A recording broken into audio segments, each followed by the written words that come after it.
Se o que não te mata te deixa mais forte, podemos dizer que a comunidade bitcoinheira é uma maromba com esteroides da academia. Este é o Visão Libertária, sua fonte de informações descentralizadas e distribuídas. Esse artigo foi revisado por J.J. Lieber e escrito e narrado por Coreia com K. Nos últimos meses, presenciamos algo que os libertários sempre disseram que estava acontecendo. Os governos de diversos países mostraram-se autoritários o suficiente para cercear as liberdades individuais, como vimos no caso da Áustria, onde começaram a bloquear acesso às pessoas que não tinham tomado ao menos 2 doses da picadinha, até o caso mais insano que ocorreu na Austrália, em que governos fizeram campos de concentração obrigatórios para pessoas em quarentena, chegando até a proibir o jogador de tênis Novak Djokovic de entrar no país porque ele não tinha injetado os fármacos em seu corpo.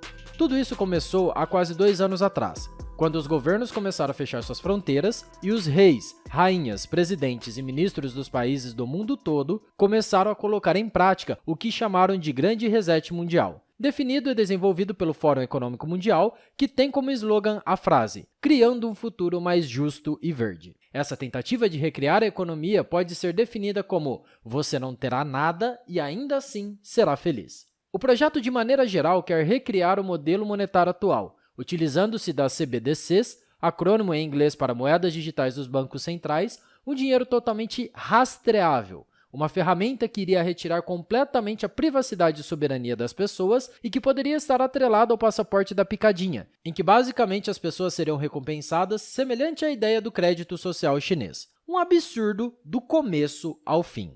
Mas o que ninguém estava pensando era que o Bitcoin iria ser uma possível alternativa a este sistema imposto pelo Leviatã. Tanto que Gary Gensler, presidente do SEC dos Estados Unidos, que seria como a CVM Tupiniquim, disse que o Bitcoin é um concorrente direto ao sistema bancário das terras do Tio Sam. E, consequentemente, foi motivo de uma escalada dos ataques a essa moeda descentralizada e distribuída. Porém, tudo que ataca o Bitcoin tende ao fracasso, e, além disso, o fortalece ainda mais. Vamos conversar sobre alguns desses ataques e como eles conseguiram deixar o Bitcoin ainda mais resiliente. O começo de 2021 estava abarrotado de narrativa de que o Bitcoin é utilizado apenas para atividades criminosas, o que para nós brasileiros é algo de se dar muita risada. Os dinheiros achados no paletó, mala, bolsa e até cueca e orifícios corrugados de políticos e bandidos eram todos moedas fiduciárias e não o Bitcoin. Mas isso não impediu que Christine Lagarde, chefe do BCE, dissesse que a moeda digital facilitava a atividade criminosa. É interessante ver que o Estado tenta jogar essa falsa narrativa para cima das pessoas, sendo que todas as guerras, sem exceção, foram financiadas por dinheiro fiduciário, além de 95% de todas as notas de $100 terem traços de cocaína nelas. Mas não foi somente Lagarde que disse esse absurdo. A Janet Yellen, secretária do Tesouro dos Estados Unidos, também disse que as criptomoedas são usadas para financiamento ilícito e que precisam ser paradas de algum jeito. Essa frase já demonstra seu total desconhecimento sobre o assunto. Mas não foram apenas os lacaios dos bandidos estacionários que falaram em verdade sobre o Bitcoin. O Elon Musk também entrou nessa mania de dizer aquilo que não sabe e começou a criticar o consumo de energia do Bitcoin, dizendo que era uma moeda suja devido à grande quantidade de energia elétrica que utilizava, aumentando ainda mais nas pessoas o medo, incerteza e dúvida, conhecida pela sigla em inglês FUD. Este foi o começo para os ataques dos ambientalistas ao Bitcoin, com o objetivo de tentar acabar com sua reputação, justamente porque é um dinheiro que ninguém pode controlar. Acontece que esses pontos relacionados ao ambientalismo já foram respondidos em 2017, então não são nenhuma novidade e já foram desbancados há anos. E quando falamos de reputação manchada, a única que saiu ferida nessa discussão foi a do Musk, depois de ele falar que a moeda do cachorro era melhor do que o próprio Bitcoin. No meio do ano, as ameaças ao bolso da população que apenas eram verbais se tornaram realidade. No fim de julho, o governo americano publicou o pacote econômico de mais de $1 trilhão que tinha como objetivo o financiamento de construção de sistemas de transporte nos Estados Unidos. Aqui na terra Tupiniquim, nosso governo continuou com o auxílio emergencial que aumentou absurdamente a base monetária, algo próximo dos 60%. Em ambos os países, houve uma alteração nas definições do imposto de renda, em que as pessoas precisariam declarar todas as suas criptomoedas. Nos Estados Unidos, a alteração foi tão grande que eles queriam, inclusive, taxar os mineradores e empresas de software de carteiras. A lei foi passada em novembro no solo americano. com o objetivo de impedir que as pessoas adquirissem Bitcoin como uma saída de emergência. Mas isso não seria novidade, já que em 2020, o então secretário do Fed estava tentando passar uma lei que proibia a custódia de Bitcoins pelos indivíduos, com o objetivo explícito de tentar capturar os Bitcoins da população, fechando uma corretora ou uma empresa de serviço de custódia, ao invés de ter que ir atrás de cada pessoa uma a uma. Entretanto, ao observar que a restrição do Bitcoin por meio da regulação não iria acontecer facilmente, o governo e seus asseclas começaram a culpar a moeda digital por enfraquecer a confiança das moedas fiduciárias. Tanto que David Troy disse que as criptomoedas são um ataque ideológico à legitimidade das moedas fiduciárias. Não foi a impressão massiva ou descalabro do helicopter money que o governo fez que minou a confiança da moeda, mas o dinheiro da internet que é o culpado, entendeu? Não obstante, muitos ainda tentaram conectar o Bitcoin à invasão do Capitólio em 6 de janeiro de 2021, no mesmo momento em que o governo do atual presidente americano criava uma estratégia para enfrentar o que ele chamava de terrorismo doméstico, que originou um documento intitulado Estratégia Nacional de Combate ao Terrorismo Doméstico, em junho do mesmo ano. A jornalista Whitney Webb disse que o documento visa combater qualquer tipo de ataque ou crítica ao governo. Ou seja, não se pode falar mal do bandido estacionário. Liberdade de expressão? Nossa, isso é tão século XX? Com isso em mente, fica fácil entender por que os governos acreditam que aqueles que não usam dinheiro fiduciário são um problema para os estados. Nós, bitcoinheiros, estamos sendo alvo de todo tipo de crítica. Somos culpados pela inflação, desestabilização da economia e problemas que foram criados única e exclusivamente pelo governo. Inclusive, algumas pessoas já nos rotularam como sendo supremacistas brancos, hackers da internet e bandidos ligados ao narcotráfico. Os estatistas estão semeando a demonização, para que sejam colhidas quando o sistema fiduciário mundial colapsar.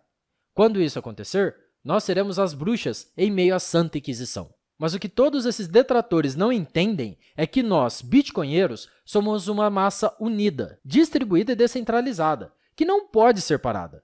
O Bitcoin, mesmo com todos esses ataques, continua resiliente. Os hodlers estão mais otimistas do que nunca, mesmo com essa queda de 40% nos últimos meses. Além disso, mesmo com os novos ataques, a rede e a comunidade continuam evoluindo. Não acredita nisso? Então vamos falar um pouco sobre.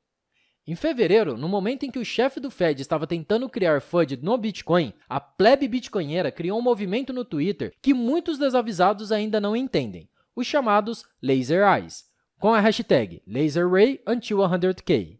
O meme foi um sucesso, trazendo uma unidade de todos os bitcoinheiros que conseguiram furar a bolha, pressionando que a moeda seja uma reserva mundial. Em alguns dias, vários estatistas de diversos países, inclusive celebridades, começaram a usar os olhos de raio laser no seu perfil, mostrando ao menos uma certa empatia com a moeda digital. A campanha deu tão certo que chamou a atenção da grande mídia e foi um evento muito disseminado nos principais veículos de informação por algumas semanas.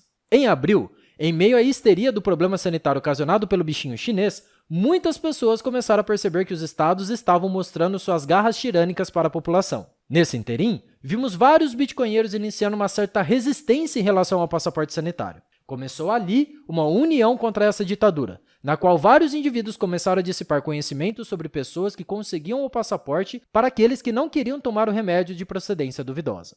Em julho, Max Keiser e Stacey Herbert, os donos de um dos podcasts bitcoinheiros americanos mais conhecidos, o Orange Pill Podcast, criaram um meme xingando Elon Musk e dizendo que a plebe bitcoinheira não iria vender suas moedas. Tudo isso aconteceu de maneira descentralizada e voluntária, o que mostrou o poder de defesa mais profundo do protocolo Bitcoin, os chamados Cyber Hornets, o enxame de vespas cibernéticas, como o próprio Michael Saylor, CEO da MicroStrategy, salientou. Agora, somos mais fortes, rápidos e inteligentes. Tudo isso devido à seleção natural que separou as ovelhas dos lobos através da prova de trabalho do Bitcoin, que foi implementada na comunidade bitcoinheira e na comunidade dos cypherpunks, que hoje pode-se dizer que é apenas uma. Na verdade, tenho que dar crédito a todos os cypherpunks, pois foram ameaçados e coagidos, mas nunca deixaram de lado sua coragem durante toda a sua trajetória, inclusive na época da guerra dos blocos do Bitcoin, que se mantiveram firmes e fortes com o principal valor do projeto, o seu uso sem permissão, resistente à censura e totalmente descentralizado. Depois deste evento, os indivíduos que sobreviveram e mantiveram firmes aos valores do Bitcoin conseguiram novas habilidades, além de estarem muito mais equipados para as batalhas que virão. Já Alexander Svetski, disse que essa minoria de indivíduos são os remanescentes, que denunciam golpes, eliminando qualquer absurdo que tente passar para os novatos, criando um sistema imunológico na comunidade. Esses indivíduos são chamados de maximalistas do Bitcoin, agindo como células brancas, que atacam qualquer invasor que tente penetrar na comunidade. Ao perceber que o indivíduo está infectado com demagogia shitcoinheira, os maximalistas liberam suas toxinas, expelindo esse vírus da comunidade, deixando-a protegida. Mas existem outros tipos de maximalistas que trazem conteúdo de qualidade, parte vital da imunidade da comunidade bitcoinheira. São os produtores de memes, criadores de tirinha, escritores e autores, pessoas que nutrem os indivíduos com informação através da criatividade, elegância e bom humor. Onde os novatos experimentam, gostam, começam a se educar e são acolhidos por eles, aumentando ainda mais o tamanho da comunidade sem perder sua qualidade. Por isso, o Bitcoin é uma força incomensurável. A sua rede P2P incensurável, descentralizada e distribuída pode acabar com os bancos centrais e os governos. Ele tem o potencial de acabar com a corrupção monetária e dar esperanças a toda a sociedade para um futuro próspero e melhor. Entretanto, a tecnologia per se não consegue garantir nossa liberdade. Por isso, precisamos de um grupo de pessoas que possui vontade de compartilhar seu conhecimento e aptidões com os outros, criando assim uma comunidade. A vitalidade e a resiliência que foram adicionados a essa comunidade bitcoinheira no ano de 2021 só mostram o verdadeiro poder da internet do dinheiro. Nós, bitcoinheiros, somos apenas uma faísca em meio à escuridão, que pode iniciar um incêndio, maximizando o poder de todos que são apenas uma faísca, acabando com um período de escuridão, iniciando uma nova era de prosperidade e de paz. Obrigado pela sua audiência. Se você gostou desse artigo, clique no ícone de curtir abaixo e compartilhe o vídeo em sua rede social. Se você deseja ser notificado de outros vídeos, clique em se inscrever e depois no ícone da campainha. Até a próxima e tchau!